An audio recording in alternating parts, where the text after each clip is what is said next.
દેવભૂમિ દ્વારકા જિલ્લાના કલ્યાણપુર તાલુકામાં આવેલો સાની ડેમ વરસાદની અછતને કારણે ખાલી છે, જેને પરિણામે ખંભાળિયા તાલુકાના મોવાણ સહિતના 25 જેટલા ગામોના ખેડૂતોને સિંચાઈનું પાણી મળતું નથી અને તેથી આ ખેડૂતો કહે છે કે સિંચાઈના પાણીના અભાવે અમારા પાક બળી જશે। આથી સરકારે તાત્કાલિક ધોરણે સાની ડેમમાં સૌની યોજના મારફતે નર્મદા નીર ઠાલવવા જોઈએ। જો આ તમામ ગ્રામ્ય વિસ્તારોમાં તાકીદે સિંચાઈનું પાણી પહોંચાડવામાં નહીં આવે તો ખેડૂતો માટે સ્થિતિ મુશ્કેલ છે। 8, 10 કે 15 દિવસ પછી જો પાણી પહોંચે અથવા વરસાદ આવે તો પણ પાક બળી જશે। આ સમગ્ર વિષય અંગે મોવાણ ગામના ખેડૂતો દેસુરભાઈ ગોજિયા, હેમંતભાઈ હડિયલ અને પરેશભાઈ કાંબરિયાએ આપેલી વિગતો પ્રસ્તુત છે। તો આજ અમારે ખેડૂતની મીટિંગ અમે મોવાણ ગામ ભેરી કરી તો અમારે પાણીની 20 ગામને એટલી સમસ્યા છે કે વાવેલા બી ઉગ્યા નથી। આજે અમને પાણી છોડે તો એને અમે પિયત કરી કે તો એ ઉગે એમ છે। જો પાછળથી મોડું પાણી 10-15 દી 20 દી દે તો અમને કઈ કામનું નથી। અમારી મોસમ તો ફેલ છે, અમારે વરસાદ છે જ નહીં।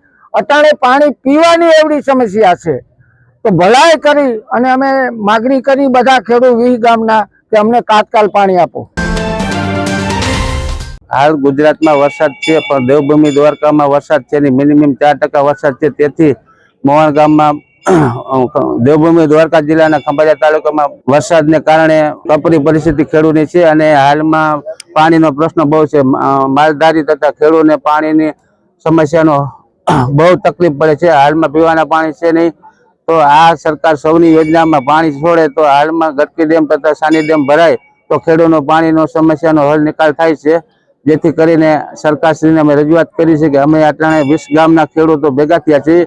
અમારી માંગ એક જ છે કે ભાઈ ખેડૂતને કોઈ ભાવે પાણી અટાણે છોડાવો। ગામના ભેગા થયા છીએ તો 20 ગામના અમે બધા ખેડૂત ભેગા થયા છીએ। અમારે અત્યારે હાલમાં સાની નદીમાં જો પાણી છોડે તો અમારા 2 ડેમ ભરાય અને ખેડૂતનો પ્રશ્ન છે પાણીનો એ હલ થઈ જાય અને ઘાસચારાનો પણ રાહત મળે અમને સમજી। હવે દ્વારકા જિલ્લાની અંદર ઘણા છેલ્લા અડધું ચોમાસું વીતી જવા છતાંય હજી નહિવત પ્રમાણમાં વરસાદ પડેલ છે અથવા છૂટાછવાયા ઝાપટા પડેલ છે, જેમાં ઘણા ખેડૂતોએ સાહસ કરી અને વાવેતર કરેલ છે। પણ હવે અત્યારે પિયતની વ્યવસ્થાઓ ન હોવાના કારણે એ પાક સુકાઈ જાય એવો ડર છે। સાથે સાથે માલધારીઓને પશુઓ માટે પીવાના પાણીનો પણ અભાવ છે, માણસોને પીવાના પાણીનો પણ અભાવ છે।